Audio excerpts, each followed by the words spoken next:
Pleasant greetings to you. Martha and Mary of Bethany played host to Jesus when he came to visit them. So, let us dwell on this topic, how to play host to the Prince of Peace, the Lord of Lords.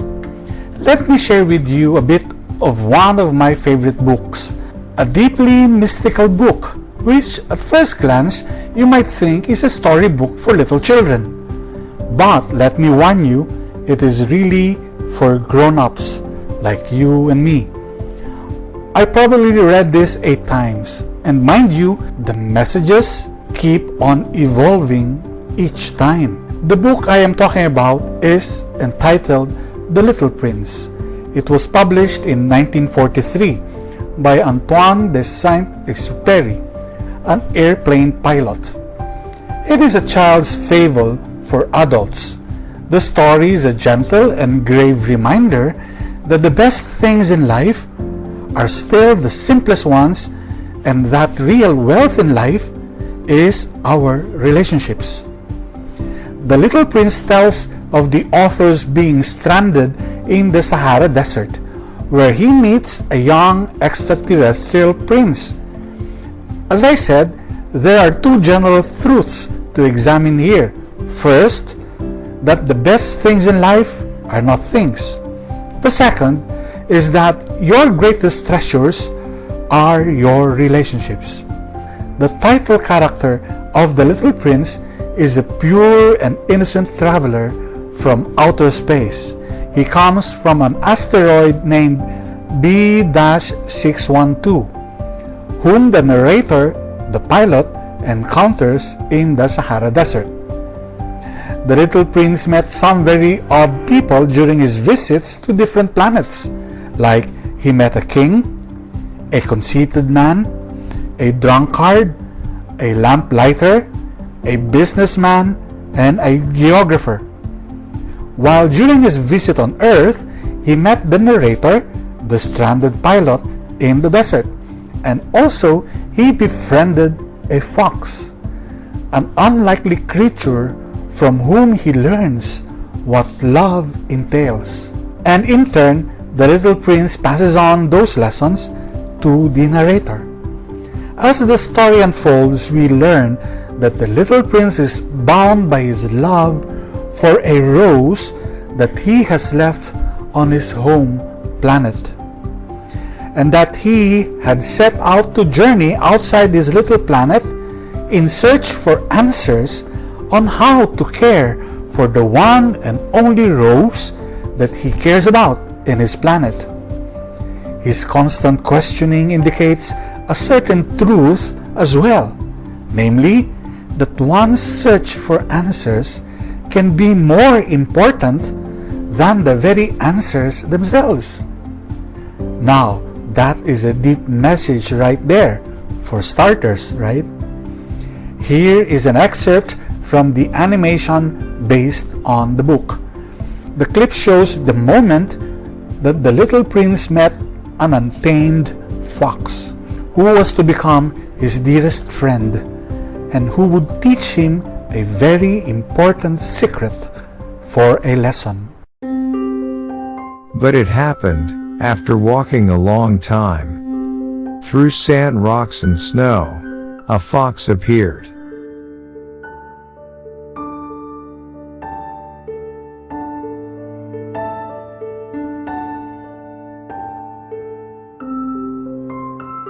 Hey, come and play with me. I cannot play with you. I am not tamed. What does that mean? Tame means to establish ties. To me, you are still nothing more than a little boy, just like 100,000 other little boys. I have no need of you. And you have no need of me. To you, I am nothing more than a fox like 100,000 foxes. But if you tame me, then we shall need each other.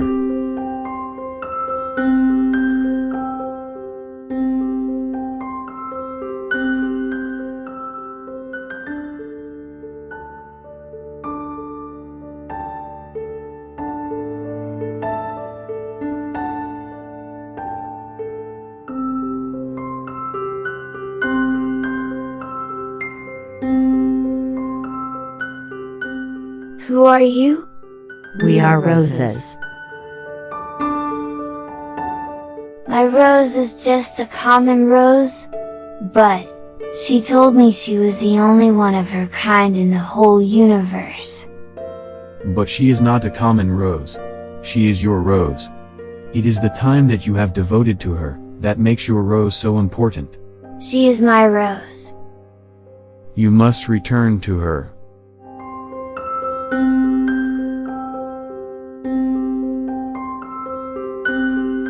Oh no, you're gonna cry? My taming you has done you no good at all.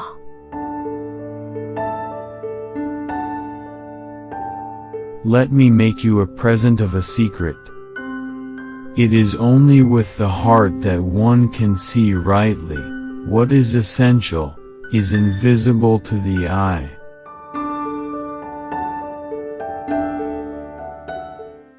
Hold on to that very important lesson. It is only with the heart that one can see rightly. What is essential is invisible to the eye. In one of the little prince's conversations with a flower in the desert, the flower describes human beings by saying, "The wind blows men away. They have no roots, and that makes their life very difficult." Indeed, an apt reference to Jesus' words to Martha. "Martha, Martha, you are anxious and worried about many things." Yes, the winds of worldly concerns can definitely blow each of us away, making our life very difficult unless we are rooted in faith, hope, and love of God. In the clip, we also heard the little prince ask the fox, "To be tamed, what does it mean?" To which the fox replied, "It is an act too often neglected. It means to establish ties. One only understands the things that one tames." In the gospel episode we heard, we have Mary sitting beside the Lord at his feet, listening to him speak, allowing herself to be tamed, so to speak, by God's presence and words. It is our choice to be tamed by the Lord, who establishes a relationship with us. Sitting at the feet of the Master is an act too often neglected. Let us remember that prayer is being in a relationship with God. Are we in a relationship with God? Then the fox says, "It is the time you spent for your rose that makes your rose important. You become responsible forever for whatever you have tamed." St. Paul, in our first reading, reminds the Colossians with these words, "I rejoice in my sufferings for your sake, and in my flesh I am filling up what is lacking in the afflictions of Christ on behalf of his body." The time we spend with Christ's presence makes us sharers in his passion, death, and resurrection. The time you spend for your rose makes your rose important. Where your treasure is, there your heart is also. My friends, where do we give our time the most? What is our treasure? Or rather, who is our treasure?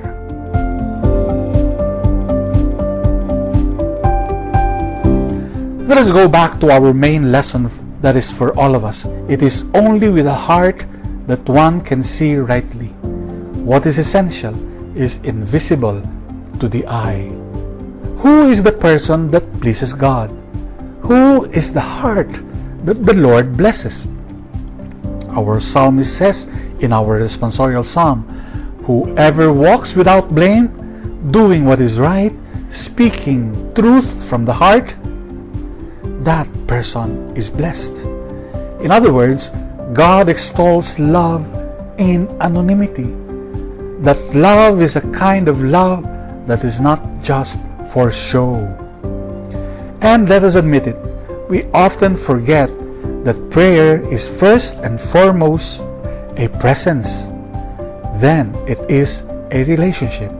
Oh yes, we can be reciting prayers from memory or only from our lips, but not have a real loving relationship with God. That relationship, my dear friends, cannot necessarily be seen by the eyes, nor be heard by the ears. But that relationship is the most essential relationship of our lives. Years ago, kids underwent a theater workshop for the summer. As their final project, they produced a musical stage play of The Little Prince, set in ballet production. I was amazed at the skill of how the little girls jumped from one part of the stage to another in their tiny feet. But I was more amazed at how some girls spun and twirled a number of times without getting dizzy. I learned that this move is what they call the pirouette.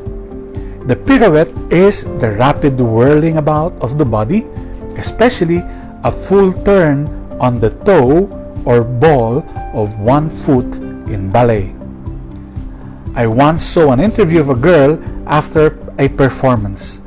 When she was asked how the pirouette was done without getting dizzy, she divulged a secret. And the secret is what she calls spotting. The spotting secret consists in this. She said, look at a spot on the wall level with your eyes, and as you rotate, attempt to keep it in sight at all times. You will have to whip your head around to find it again with each rotation. Amazing! Please don't try this at home or anywhere unless you are trained, of course. This is easier said than done.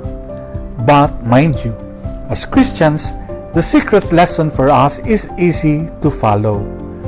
The lesson is to focus.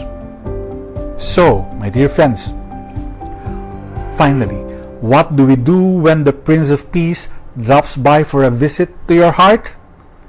Let us do as Mary did. Root ourselves at the feet of the Lord. Do not allow worries and anxieties to blow us away.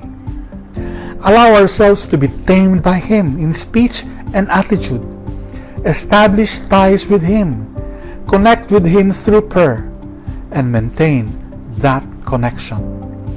Do not just do something. First, just be there before His loving presence. Remember, there is a reason why we are called human beings, and not human doings. Our being is what matters to God the most. And finally, never lose your focus on that presence, for He is God with us. May God bless us with godly focus. Amen.